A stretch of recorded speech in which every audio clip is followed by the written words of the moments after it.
अस्सलामु अलैकुम वरहमतुल्लाहि वबरकातुहू। आज की नशिस्त के अंदर हम सीखेंगे कि ख़वातीन नमाज तरावीह कैसे पढ़ेंगी।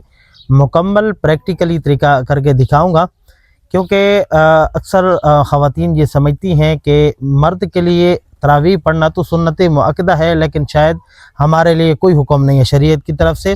कुछ औरतें पढ़ना तो चाहती हैं, लेकिन उनको पता नहीं है तरीक़ाकार कि पढ़ना क्या है, किस तरह पढ़ना है, नियत कैसे करनी। इंशाल्लाह मुकम्मल अगर ख़वातीन हैं तो आप ज़रूर इस वीडियो को मुकम्मल देखें। अगर ख़वातीन नहीं है, मर्द हज़रात तो अपनी ख़वातीन को ये वीडियो ज़रूर दिखाएं या उनको ज़रूर समझाएं, क्योंकि कई दफ़ा ऐसा होता है मर्द हज़रात उलमाए कराम की मजलिस में जाते हैं, मस्जिद में जाते हैं, कुछ ना कुछ दीन सीख पाते हैं, लेकिन औरतों के लिए मसाइल बहुत ज़्यादा होते हैं, घर के अंदर होती हैं।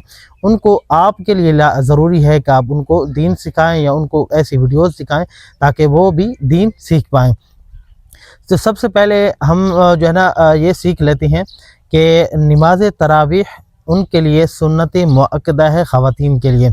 मर्द हज़रात जो है मस्जिद में जमात के साथ तरावीह पढ़ें और औरतें घर के अंदर तरावीह पढ़ें। और 20 रकात तरावीह है। पढ़ने का तरीक़ाकार ये होगा कि सबसे पहले इशा जैसे ही दाखिल हो जाए, सबसे पहले हमने 4 रकात नमाज इशा की पढ़नी है औरतें हज़रात, और इस तरह 2 रकात सुन्नतें पढ़नी है। फिर उसके बाद जो है ना 20 रकात तरावीह पढ़ेंगी और फिर उसके बाद जो है ना 3 वितर होंगे। और तरावीह हमने कैसे पढ़नी है, सबसे पहले हम नियत करेंगे। नियत दिल के इरादे को कहते हैं। इन्नमल अमालु बिन्नियात हदीस में आता है कि जो भी अमाल है उसका दारोमदार नियत ऊपर। आप नियत करना ज़रूरी है। नियत दिल के इरादे को कहते हैं, ना कि ज़बान से कहना। अगर आपको ज़बान से नहीं कहा 20 रकात, ये दिल में सोच बैठ रही हैं कि मैं 20 रकात तरावीह पढ़ रही हूँ, बस ये काफ़ी है। इकट्ठी भी कर सकती हैं, अलग-अलग हर 2 रकात के लिए पढ़ना चाहें, अलग-अलग करना चाहें वो भी कह सकती हैं। अगर मुंह से भी कहना चाहें कि मैं 20 रकात तरावीह पढ़ रही हूँ, मुंह में रखाने कबीर शरीफ की तरफ, या इस तरह हर 2 रकात के लिए अलग-अलग पढ़ रही हैं कि मैं 2 रकात नमाज तरावीह पढ़ रही हूँ, बस ये काफ़ी है।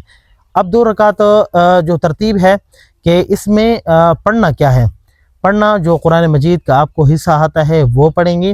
अगर वो भी नहीं आता, आपको 10 सूरतें आती वो पढ़ेंगी। अगर वो भी नहीं आती, 4 सूरतें हैं, 2 सूरतें जितनी भी हैं, आप उन्हीं को बार बार दोहराते जाएंगे। मैं तरीक़ाकार बता देता हूँ। सबसे पहले हम नियत करेंगी और नियत करने के बाद आपने अल्लाहु अकबर कह के हाथ बांध लेने हैं, और हाथ बांधने के बाद आपने सना पढ़नी है, सुबहानक अल्लाहुम्मा व बिहम्दिका पूरी मुकम्मल। और उसके बाद तावुज़ और तस्मिया होगी और सूरतुल फातिहा होगी। फिर उसके बाद वो सूरत पढ़ेंगी जो आपको आती है। अब 10 सूरतें जिसको आती हैं तो वो 10 सूरतें पढ़ेंगी तो 10 रकातें भी मुकम्मल हो जाएंगी। फिर दोबारा से, लेकिन पढ़नी आपने तरतीबवार। ऐसा नहीं है कि पहले रकात में आपने सूरतुल जो है ना फातिहा पढ़ ली और फिर आप जो है ना सूरतुल नस्र पढ़ रही हैं या सूरतुल काफिरून, यानी पीछे नहीं। अगर सूरतुल फलक पढ़ी है उसके बाद सूरतुल नास पढ़ें, एक तरतीबवार। अच्छा, सूरतुल फातिहा पढ़ने के बाद आप एक सूरत मिलाएंगी, और सूरत मिलाने के बाद आप जो है ना इसी तरह रुकू में जाएंगी। सुबहान रब्बिल अज़ीम, सुबहान रब्बिल अज़ीम, सुबहान रब्बिल अज़ीम, ये आपने तस्बीह पढ़ लेनी है। फिर रुकू से उठेंगी, समी अल्लाहु लिमन हमिदा, रब्बना लकल हम्द कहेंगी। फिर इसी तरह सजदे, 2 सजदे होंगे, यानी सुजूद में जाएंगी, जिस तरह आम मामूल के मुताबिक नमाज में आप पढ़ती हैं। 2 सजदे होंगे, फिर आपने खड़े हो जाना है। दूसरे रकात के लिए फिर आपने हाथ बांध लेने हैं। फिर आपने इसमें अब सना नहीं पढ़नी, बल्कि तस्मिया से शुरू करेंगे, यानी बिस्मिल्लाहिर्रहमानिर्रहीम, फिर सूरतुल फातिहा, साथ एक सूरत आपने मिला लेनी है। जैसे कि अब पहली रकात में आपको सूरतुल फलक पढ़ी है, अब इसमें सूरतुल नास पढ़ लें, या पहली रकात में आपने सूरतुल फील पढ़ी है, अभी इसमें सूरतुल कुरैश पढ़ लें, यानी तरतीबवार पढ़ लें। अब दूसरी रकात जब सूरत आपने पढ़ ली, फिर आपने रुकू में जाना है, फिर इसी तरह रुकू से उठना है, फिर सजदे करेंगे, जिस आम मामूल के मुताबिक जो हमारी नमाज होती है उसी तरह पढ़ेंगे। फिर तशहुद में आपने बैठ जाना है।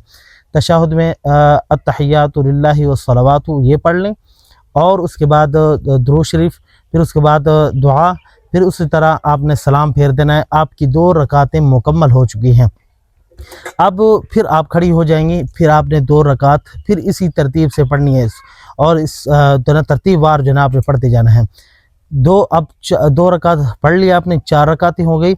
अब 4 रकात के बाद बैठना وقفہ کرنا یہ آپ نے کرنا ہے. تھوڑی دیر بیٹھ جائیے. آپ اگر تسبیح تراویح آتی ہے تو وہ پڑھ لیں, اگر وہ بھی نہیں آتی تو تھوڑی دیر آپ ذکر اذکار یا کچھ بھی خاموش بیٹھنا چاہیں تو بالکل خاموش بیٹھ سکتی ہیں. یعنی ہر 4 رکعت کے بعد آپ اسی طرح آپ نے وقفہ کرنا ہے. جو بھی چیز تسبیح تراویح آتی ہے, آپ کو ذکر و اذکار آتا ہے یا ویسے بھی بیٹھے رہیں تو کوئی مسئلہ نہیں ہے. یعنی مقصد کہ آپ نے ہر 4 رکعت کے بعد وقفہ کرنا ہے کچھ دیر کے لیے. اسی طرح کرتے کرتے آپ نے 20 رکعت تراویح مکمل کر لینی ہے. تو پھر اس کے بعد 3 وتر ہوں گے. اب 3 وتر اسی ٹائم پڑھنا چاہیں وہ بھی پڑھ سکتے ہیں. اگر آپ چاہتی ہیں کہ میں تہجد کے وقت پڑھنا چاہوں, پہلے تہجد پڑھ لیں پھر وتر پڑھ لیں. یعنی صبح صادق سے پہلے آپ وتر پڑھنا چاہیں تو آپ پڑھ سکتی ہیں. امید ہے بڑی ہی وضاحت کے ساتھ آپ لوگوں کو میں نے سمجھا دیا. اللہ تعالی ہمیں سمجھنے کی توفیق عطا فرمائے. السلام علیکم ورحمۃ اللہ وبرکاتہ.